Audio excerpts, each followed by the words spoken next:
baik, kembali kami bersyukur atas segala anugerah kemurahan-Mu yang boleh terus ada dalam hidup kami dan saat ini. Terima kasih atas waktu dan kesempatan yang masih Tuhan beri bagi kami untuk kami boleh terus berjuang melakukan kehendak-Mu. Sebentar kami belajar firman-Mu, Roh Kudus biarlah mengurapi setiap kami. Biarlah Tuhan mengarahkan hati pikiran kami, menolong kami untuk fokus kepada Tuhan.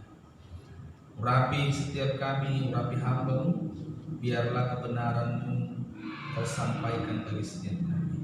Terpujilah nama-Mu Bapa, dalam nama Tuhan Yesus Kristus kami sudah berdoa dan bersyukur. Haleluya, bersama kita katakan amin. Kita beri tepuk tangan buat Tuhan. Silakan duduk. Shalom. Baik.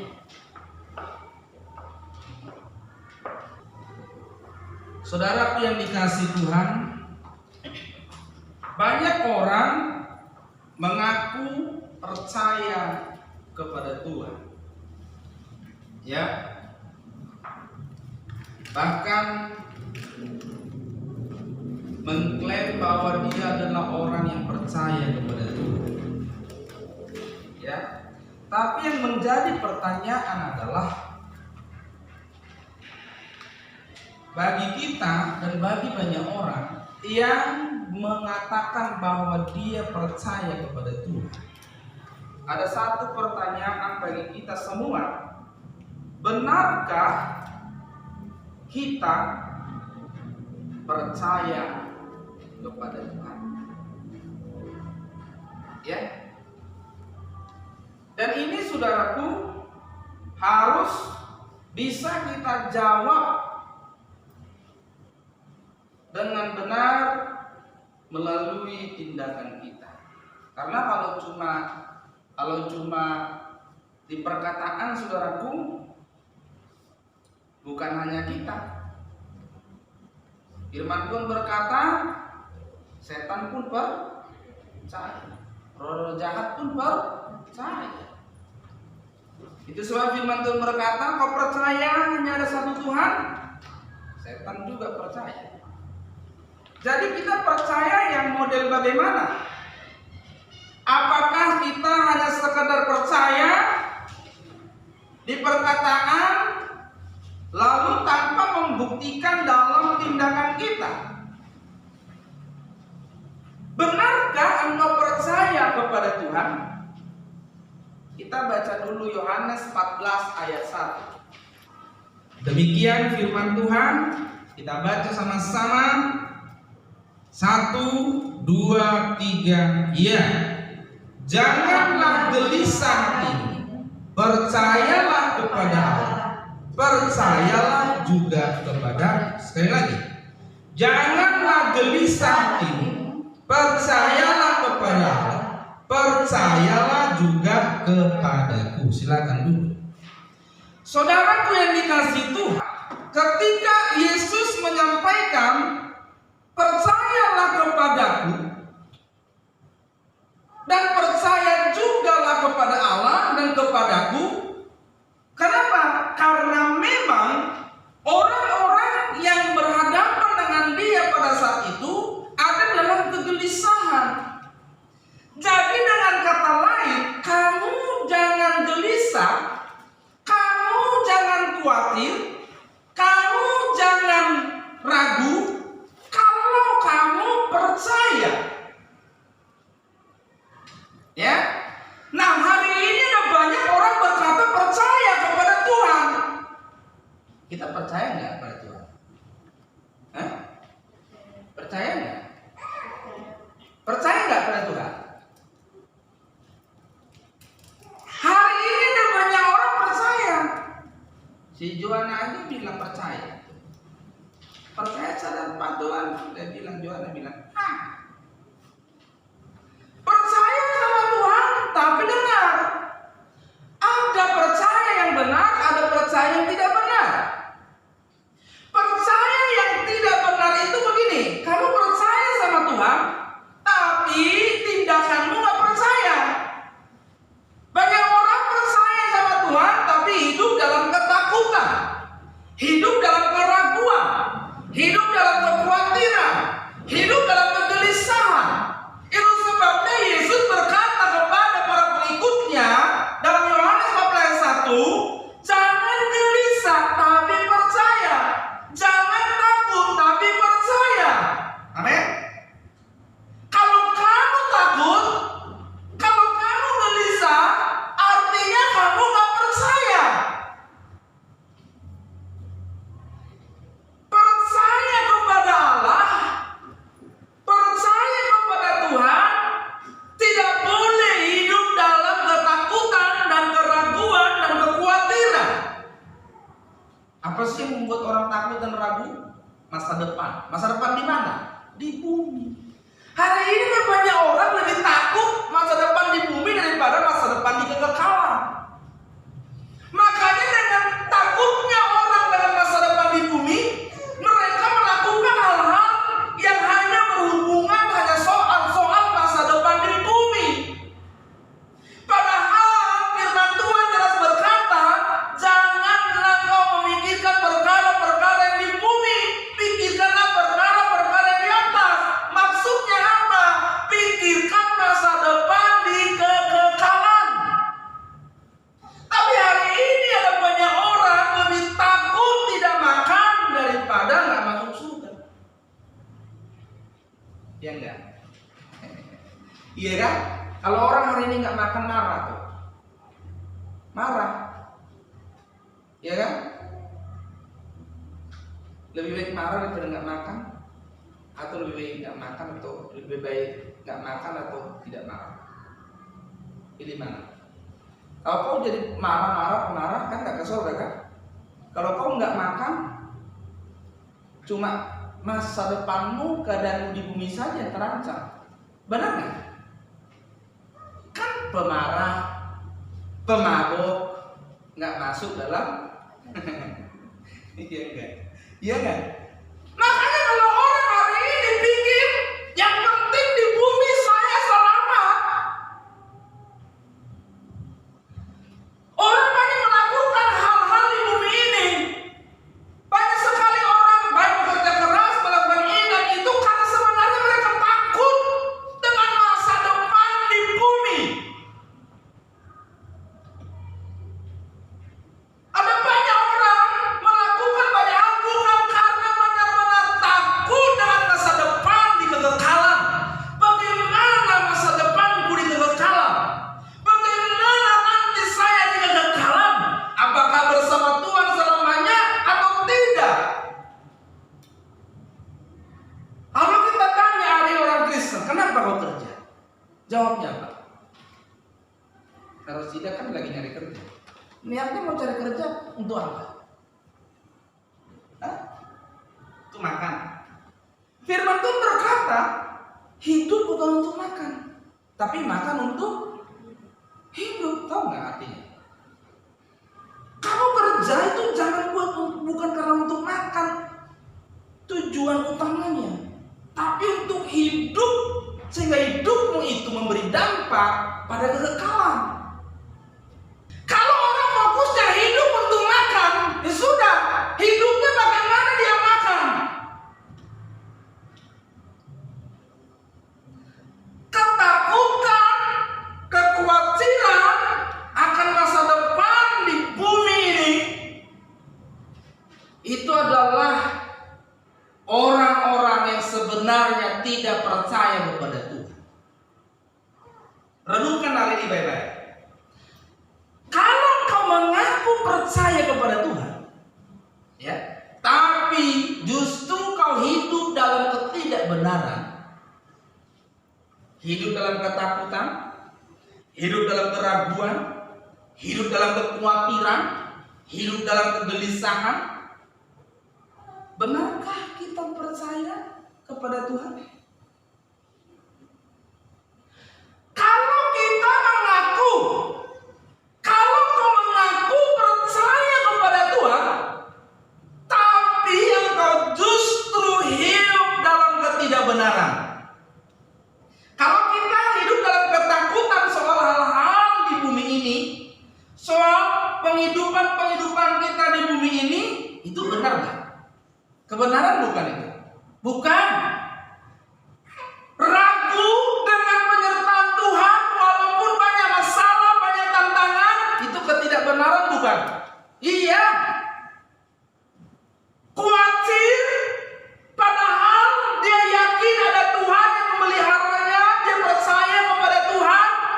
Itu benar atau tidak? Nggak benar. Itu sebabnya Yesus berkata, jangan takut, jangan gelisah, percayalah. Amin. Artinya begini, kenapa kau takut? Kenapa kau gelisah? Kamu nggak percaya.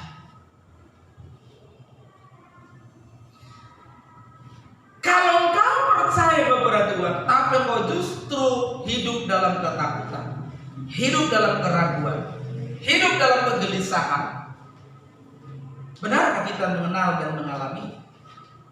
Benarkah kita memiliki hubungan dengannya? Atau percaya kita hanya sebatas pengakuan kita? Ngaku, aku dekat loh sama dia. Ketika ditanya dia, kamu kenal? Enggak, ketemu aja kagak pernah. Ya enggak? Aku kenal Tuhan. Kapan? Udah sejak lama. Terus kalau ditanya Tuhan gimana? Enggak, aku nggak tahu dia. Ketemu aja kagak pernah. Iya kan? Iya. Kita dituntut bukan hanya sekedar percaya dari pengakuan, tapi percaya kita harus mengenal dan mengalami. Mengenal, Tuhan harus mengenal kita. Ya. Harus mengenal. Tuhan harus menikmati. Benarkah kita memiliki hubungan dengan Tuhan? Itu yang harus dipertanyakan. Karena banyak orang hari ini percaya katanya kepada Allah, percaya kepada Tuhan, tapi dalam tindakannya justru menunjukkan kalau dia tidak percaya kepada Allah. Yesus berkata kepada para murid-muridnya, kalau kau percaya kepada Allah dan percaya kepada Aku, jangan takut, jangan gelisah. Ya, ada yang gelisah? Karena orang gelisah sampai susah tidur. Gelisahnya itu apa? Hal-hal di bumi ini. Kalau kamu percaya kepada Allah dengan benar, kamu pasti hidup dalam tanggung jawab yang benar. Ya, pasti kamu mengerjakan bagianmu. Nah, orang yang bertanggung jawab mengerjakan bagiannya, dia tidak perlu takut karena dia percaya. Akibat kau percaya kepada Tuhan dengan benar, kamu melakukan bagian dan tanggung jawabmu. Dan orang yang percaya dengan benar harus melakukan tanggung jawabnya. Kalau orang sudah melakukan tanggung jawabnya, bagiannya sebagai manusia, dia tidak perlu takut dan gelisah dalam hidupnya, karena Allah akan memeliharanya sampai akhir hidupnya. Cuma kadang-kadang kita pikir begini, kita mau Allah memelihara kita sesuai versi kita. Iya kan? Allah memelihara orang sesuai versi Tuhan.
manusia tujuannya apa?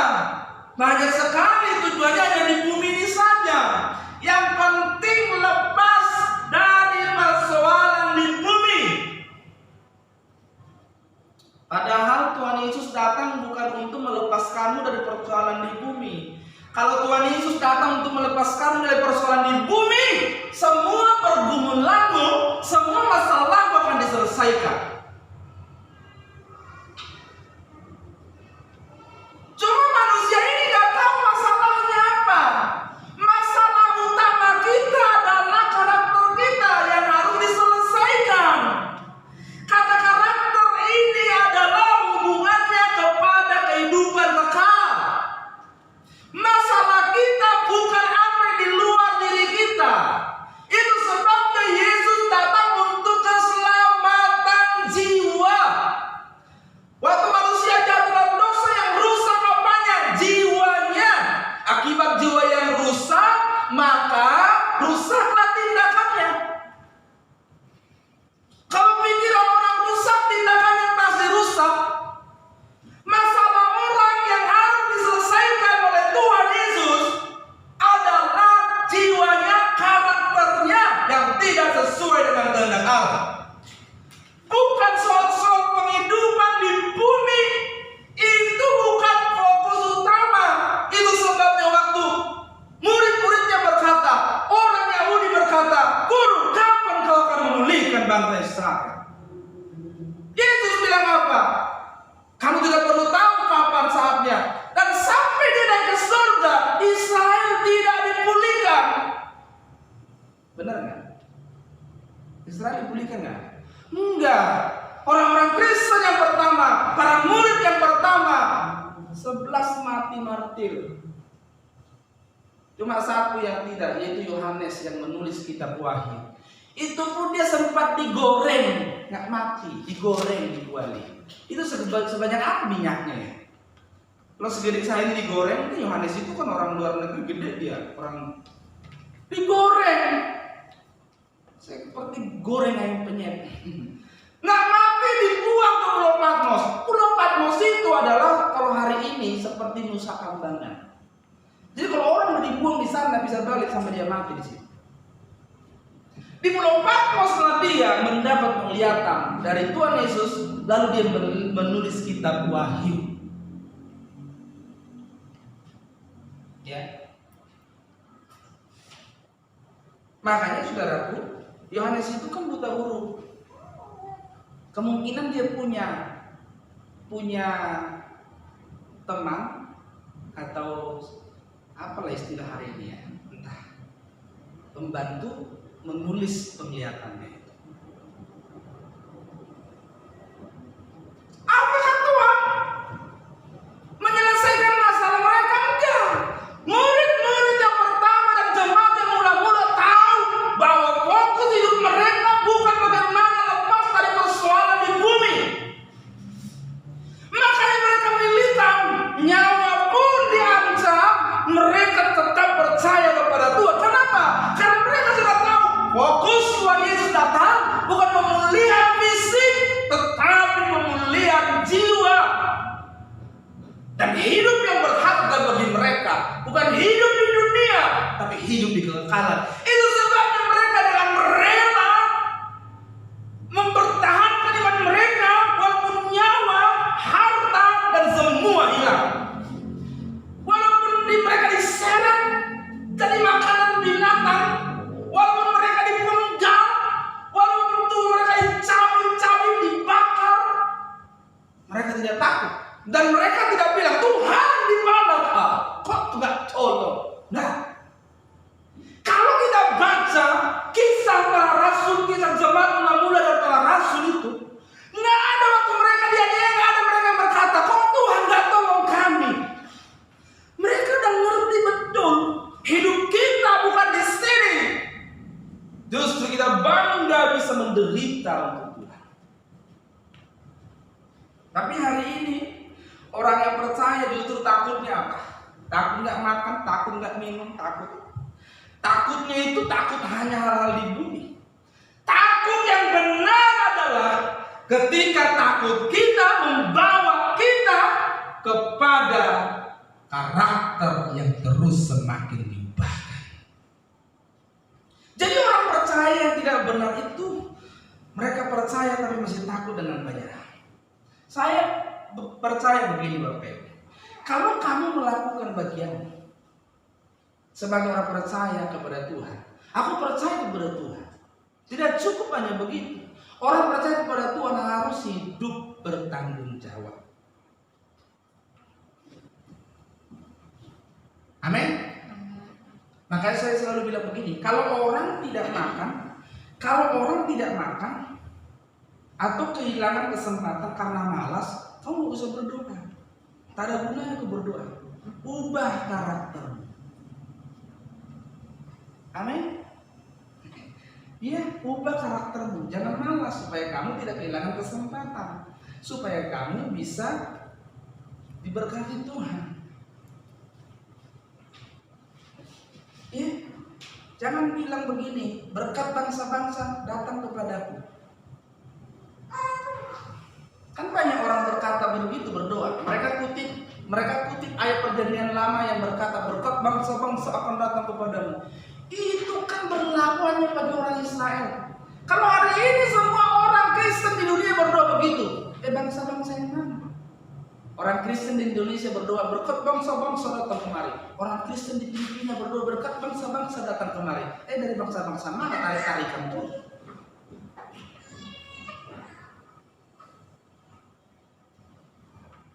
Engkau bukan kepala, engkau bukan ekor tapi jadi kepala. Lalu diartikan, kalau kau kerja di perusahaan, kau pasti jadi manajer. Ya kan? Yang nggak jadi manajer itu kecewa. Dipikir dia bukan kepala, ekor terus. Padahal kau bukan jadi kepala tapi ekor. Kau bukan jadi ekor tapi kepala, maksudnya apa? Itu bicara model, itu bicara teladan. Hidupmu itu harus diteladani orang. Bagi orang Israel, ya mereka memang dalam banyak hal, bahkan hampir segala bidang mereka selalu teratas. Bagi kita apa itu? Bagi kita itu kita harus jadi teladan, diikuti orang, jadi model, jadi contoh. Bukan berarti jadi orang Kristen semua jadi bos. Faktanya gimana? Orang Kristen semua jadi bos? Enggak.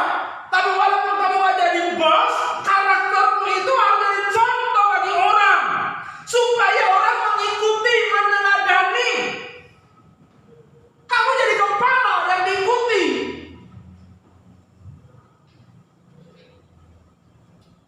Iya kan?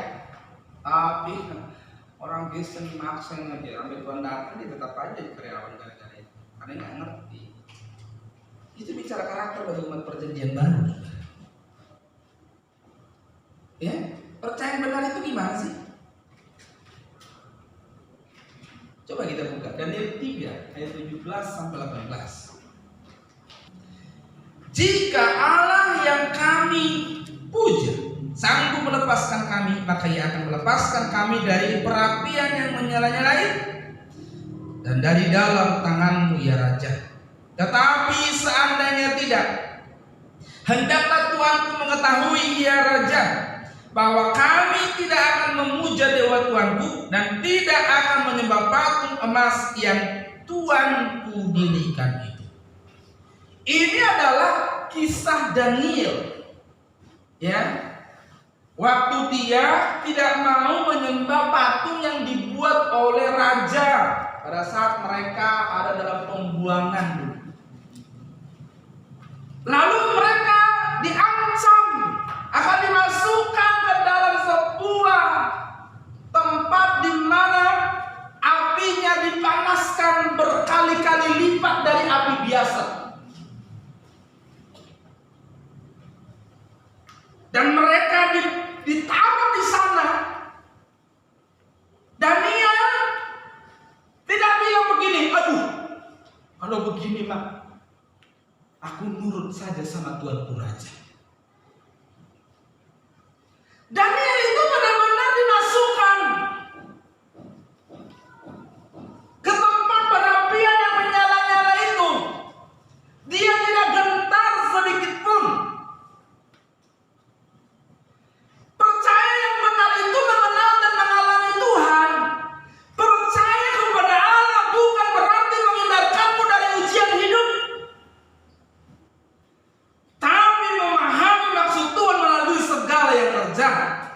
Saya ulangi, percaya yang benar, percaya kepada Allah bukan berarti menghindarkanmu dari ujian kehidupan.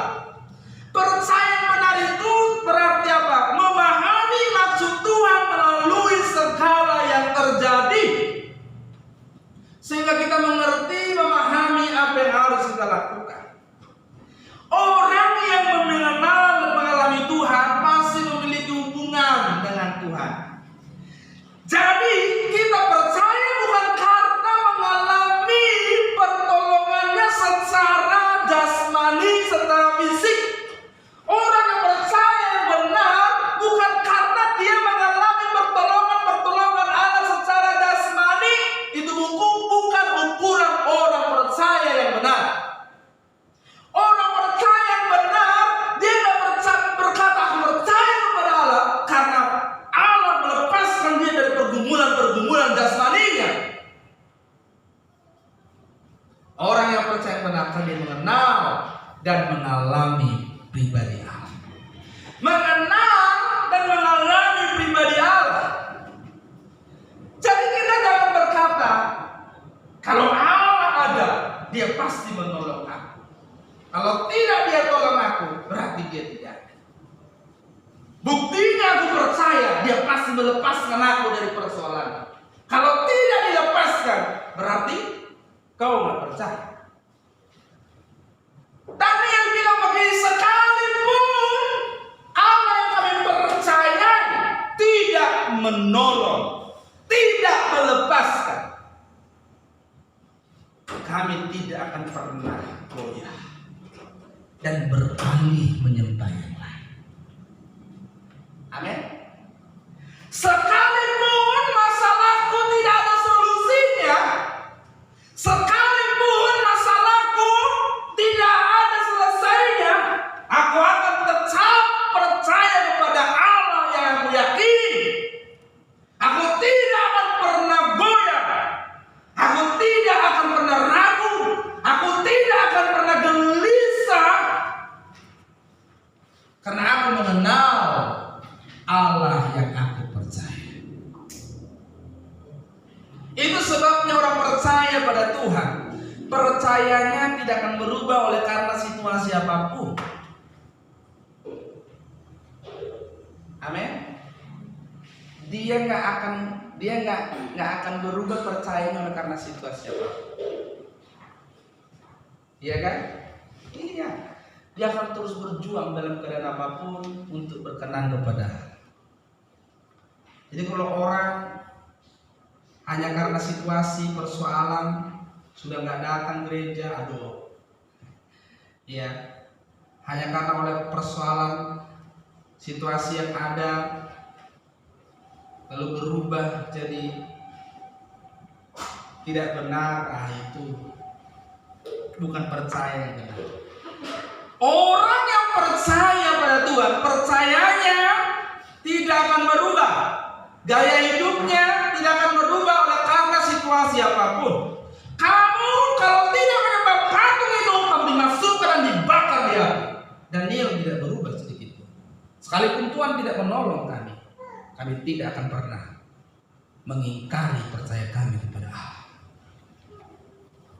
Tapi sekarang orang percaya posisinya di mana? Orang yang hari ini percaya kepada Tuhan gimana? Kalau lihat mujizat Tuhan baru dia bilang, aku percaya. Kalau nggak lihat, bagaimana kita bisa bayangkan orang yang mengikut Tuhan dulu, orang mengikut Yesus dulu, mati dipenggal, mati dimakan binatang, hartanya dirampas, kedudukannya dirampas, terpisah dari keluarganya, tapi mereka bilang percaya kepada Tuhan. Bagaimana mereka menjelaskan itu kepada banyak orang? Pasti orang akan bilang, mana Tuhanmu? Kok kamu dibiarkan mati? Mana Tuhanmu? Kok komunitasmu dibiarkan disiksa, dikejar-kejar? Mungkin hari ini ada banyak orang, mana Tuhanmu? Kamu gak ditolong.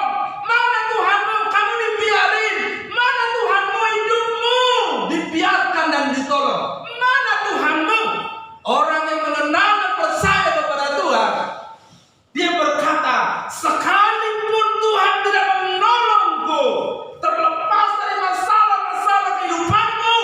kamu tidak akan pernah goyah untuk mempercayai. Amin. Ingat itu baik-baik. Orang yang percaya kepada Tuhan, ukurannya bukan karena kau ditolong secara jasmani di dunia ini. Coba, bagaimana cara Tuhan menyelamatkan orang Kristen mula-mula yang masih baik supaya mereka hidup dalam kekekalan? Justru melalui kesengsaraan dan penderitaan yang mereka alami. Dengan begitu mereka habis-habisan ikut Tuhan. Tidak ada lagi yang tersisa. Paulus melepaskan semuanya dan menganggapnya sampah, kata firman Tuhan, demi memperoleh Kristus. Tapi hari ini ada banyak orang bukan melepaskan dan menganggap sampah. Kristus dimanfaatkan untuk memperoleh impiannya. Menurut dia Tuhan mau.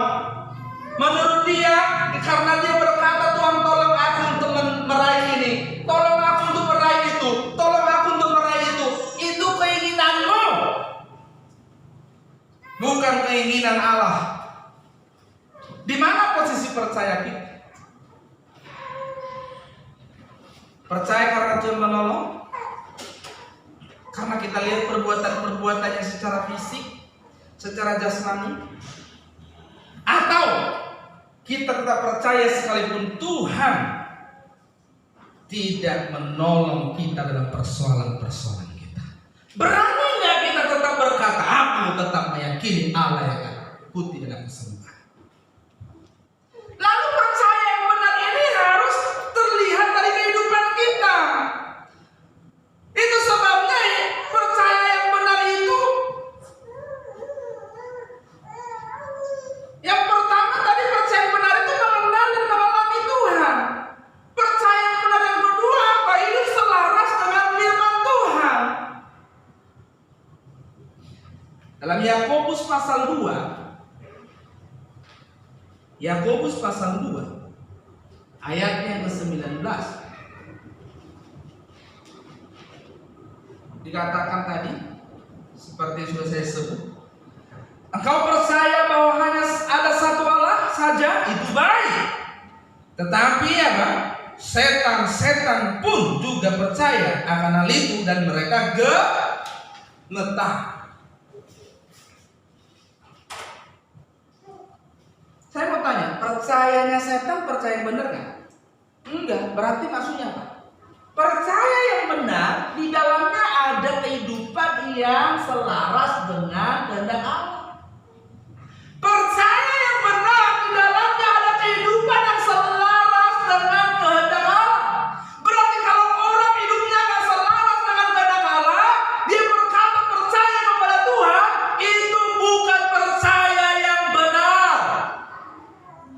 Sejuta kali pun kamu mengaku percaya kepada Allah, kalau hidupmu tidak selaras dengan firman Tuhan, tidak selaras dengan kehendak Tuhan, kalau kau hidup sesuai kehendakmu sendiri, kalau kau berjuang untuk keinginanmu sendiri, lalu kau berkata percaya kepada Allah, itu percaya yang palsu. Setan juga memiliki percaya yang begitu. Bahkan setan gemetar. Tapi manusia hari ini banyak nggak gemetar sama Tuhan. Ya, hidup yang percaya adalah hidup yang selaras dengan kehendak Allah. Setan percaya kepada Allah, tapi dia tidak tunduk kepada Allah. Dia memiliki keinginan dan kehendak sendiri, tapi dia percaya. Itulah percaya yang tidak benar. Itu sebabnya Firman berkata, kalau kau percaya kepada Allah, hanya ada satu Allah, itu baik. Tapi setan juga memiliki kepercayaan yang hanya model begitu. Maksudnya, kamu percayamu tidak boleh percaya model itu. Kalau setan percaya ada Allah, tapi tidak tunduk, tidak taat kepada Allah, percayamu harus percaya benar, percaya, taat, tunduk, hidup selaras dengan kehendak Allah. Jadi apapun boleh terjadi. Tapi hidup orang percaya harus selalu selaras dengan kehendak Allah. Amin. Amin. Kamu boleh punya masalah apapun, kamu boleh punya persoalan apapun, itu bukan masalah utama. Masalah utama adalah apakah hidupmu selaras atau tidak dengan kehendak Allah dalam seluruh kehidupanmu, bahkan pada saat-saat engkau menghadapi persoalan. Apakah engkau masih terus hidup dengan kehendak Allah, atau kamu mulai memikirkan keinginanmu? Kalau begini mah capek saya. Kalau begini mah rugi saya. Kalau begini mah menderita saya. Aku udah tinggalkan saja. Repot mah kalau hidup dalam Tuhan begitu modelnya. Lebih baik aku melakukan apa yang aku anggap benar. Saat hidupmu melenceng dari kebenaran, maka saat itulah kau bukan orang percaya yang benar. Mungkin kamu mengaku Tuhan aku percaya, tapi kalau hidupmu meleset dari kebenaran, kamu bukan orang percaya yang benar. Percayamu sama seperti percaya setan-setan itu. Kalau kau melenceng dari kebenaran, saat itu kau bukan orang percaya yang benar. Sekalipun mulut kita mengaku, sekalipun kita bernyanyi, aku percaya. Ya, coba sampai semua lagu-lagu kalau udah percaya hubungannya seberkat saja, iya kan? Kok bikin lagu begini? Walaupun ku menderita, ku tetap percaya. Iya, tapi kalau lagu enaknya apa? Aku percaya berkat-Mu atasku melimpah. Kalau presidennya begitu kan yang dibayangin dapat duit, ya enggak? Ketemu orang di sahur gitu ya. Tapi faktanya saudaraku, waktu kita aku percaya berkat-Mu atasku melimpah. Duit enggak datang-datang, penderitaan. Iya. Hidup orang percaya harus selalu selaras dengan kehendak Allah. Jadi saat hidupmu melenceng dari kebenaran, saat itu kau bukan orang percaya yang benar. Percayanya sama seperti percayanya setan-setan. Ya? Kenapa? Percaya setan itu gimana? Aku tahu kok ada Allah. Aku percaya cuma ada satu Allah. Dia tahu itu. Jangan sampai percayanya kita sama seperti percayanya setan.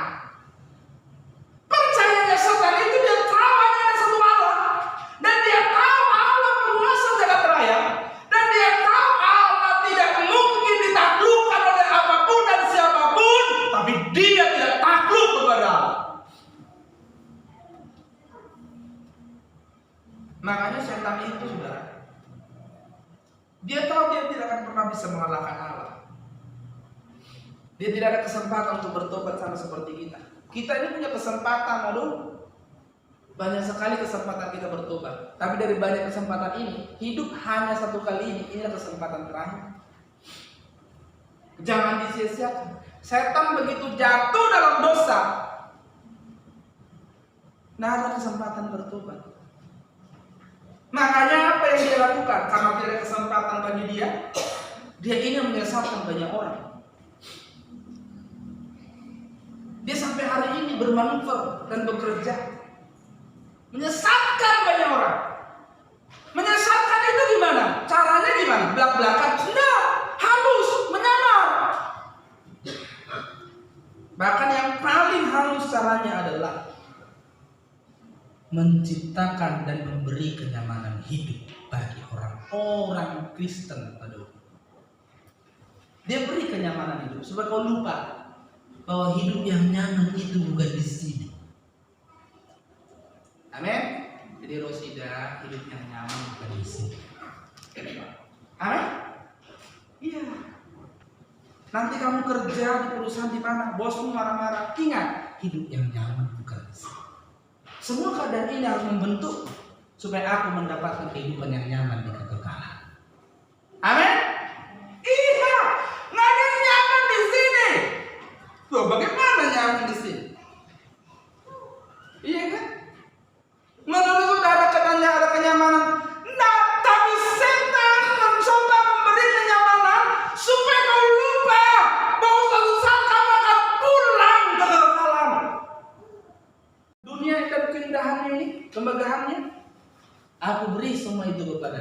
kalau kau sujud menyembah.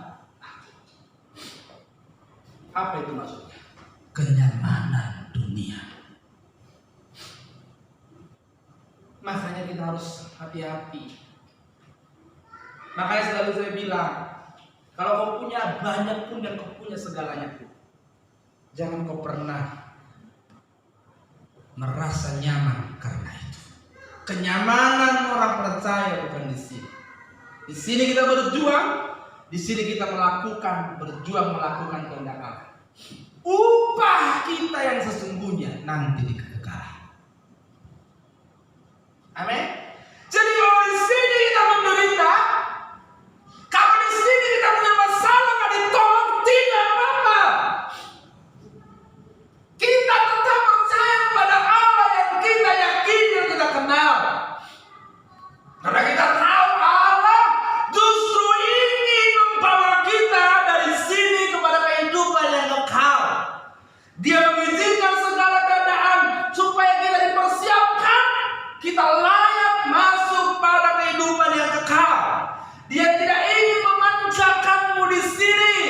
Dia ingin melalui semua hal yang diizinkan karaktermu diubah. Dan karakter yang diubah itu adalah persiapanmu untuk hidup kekekalan nanti. Itu harta yang tak ternilai. Jadi kalau hari ini kau tidak punya berlian, yang penting kau punya berlian yang bernilai kekal. Amin. Kalau hari ini kau tidak punya posisi yang banyak, yang penting kau punya bekal di kekekalan yang tidak akan rusak oleh apapun. Makanya Yesus berkata, jangan kumpul harta di bumi, sebab harta di bumi nyengat dan karat merusaknya. Kumpullah harta di surga, di mana harta di surga tidak akan pernah rusak, tidak ada yang merusaknya. Kumpul harta. Maksudnya apa? Kau lakukan sesuatu yang bernilai kekal. Amin. Makanya dalam persoalan-persoalan ada permata-permata, ada berlian-berlian. Cincin saya ini, saya nggak tahu ada berliannya nggak. Ini cincin pernikahan saya saudara. Dulu saya itu pengen banget punya cincin yang matanya besar, gede gitu. Dulu, tapi saya sudah melupakan itu. Yang penting saya punya berlian di kekekalan. Amin. Punya berlian di kekekalan dan juga berlian di kekekalan. Ya. Kita percaya sudah. Orang yang hidup sungguh-sungguh dengan Tuhan tidak akan pernah dikecewakan. Walaupun kau dikecewakan di bumi, tidak apa-apa. Kau dikecewakan oleh orang tidak apa-apa. Tapi Tuhan tidak akan pernah mengecewakanmu. Bertahanlah, itu sebabnya karena Tuhan tinggal sedikit saja waktu. Bertahanlah. Kalau orang bisa mengecewakanmu, orang dekatmu bisa mengecewakanmu, keluargamu bisa mengecewakanmu, Tuhan tidak akan pernah mengecewakanmu. Itu sebabnya dia katakan begini, kemuliaan yang akan datang tidak bisa dibandingkan dengan penderitaanmu hari ini. Waktu kamu ketemu Tuhan nanti dan Yesus menyambutmu, dia berkata, sinilah nak, kamu ada yang kukasihi, tempat telah tersedia bagimu. Kamu akan lupa bahwa kamu pernah menderita di bumi. Kamu akan lupa bahwa kamu pernah disakiti di bumi. Kamu akan lupa bahwa kamu pernah dilukai di bumi. Kamu akan lupa bahwa kamu pernah dikecewakan dan tidak dianggap di bumi. Karena kemuliaan yang Allah berikan kepadamu tidak bisa dibandingkan. Kamu akan berkata, untung saya terus berjuang dalam keadaanku yang sangat sulit itu. Ya, jadi percaya itu harus berasal dari hati. Roma 8, Roma 10, 9, dan dibuktikan dalam tindakan. Kenapa percaya yang benar harus dari hati? Karena dari hati lah keluar tindak. Karena apa yang keluar itu dari hati. Jadi saat hidupmu melenceng tidak beres, hati-hatimu juga nggak beres. Dan saat hatimu tidak beres, maka kau bukanlah orang yang percaya di mata Tuhan. Jadi jangan bilang begini, sebenarnya hatiku baik, cuma luarnya saja yang jahat. Terus itu keluarnya dari mana? Dari hati orang kau pinjam. Ya aku pinjam dulu kejahatanmu ya. Aku nggak mau karena hatiku baik. Hatiku sebenarnya baik, cuma aku pengen jahat. Jadi aku pinjam dulu jahatnya. Jadi jangan bilang hatiku sebenarnya lemah lembut, luarnya aja kasar. Sebenarnya hatiku tadi nggak pengen melotot, mataku aja pengen melotot. Memang dari hatimu udah pengen melotot. Ya kan? Iyalah. Gimana? Apa yang keluar berasal dari dalam, bukan dari tetangga. Makanya jangan bilang dia sebenarnya bukan aku. Makanya anak kecil itu yang polos pintar kan? Bukan aku, otakku. Bukan aku yang salah, otakku. Kalau otakmu salah, semuanya kau salah. Makanya kalau kadang-kadang otak kita ini sudah salah, masukkan ke mesin cuci, rinso, bilas, keringkan, isi dengan firman Tuhan. Orang percaya sebenarnya hidupnya ada di dalam Tuhan. Itu artinya hidupnya selaras dengan firman. Tapi banyak orang mengaku percaya, hidupnya justru jauh dari kebenaran. Kau percaya? Iya. Hidupmu gimana? Gak tahu.